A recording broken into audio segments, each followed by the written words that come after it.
High, আমি রিম্পা। আজকে আমি পুকুরে এসেছি কলমি শাক তোলার জন্য। কলমি শাক খেতে আমার ভীষণ ভালো লাগে। এই শাকটা দুই রকমের হয়, একটা চাষের আর একটা পুকুরের। চাষের শাকটা খেতে অতটাও ভালো লাগে না, পুকুরের শাকটা খেতে বেশিই ভালো লাগে। চাষের শাকটা দেখলেই চেনা যায়, ওই শাকের পাতাগুলো হবে বড় বড় আর পাতা থাকবে অনেক বেশি।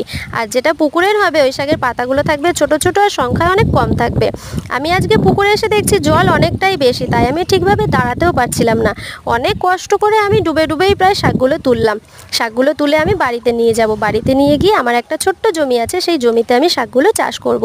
আর সেই চাষের পদ্ধতি আমি তোমাদের সাথে অবশ্যই শেয়ার করব। তোমরা তোমাদের বাড়ির ছাদে বা বাড়ির উঠোনে যে কোনোভাবেই কিন্তু এই শাকটা লাগাতে পারো।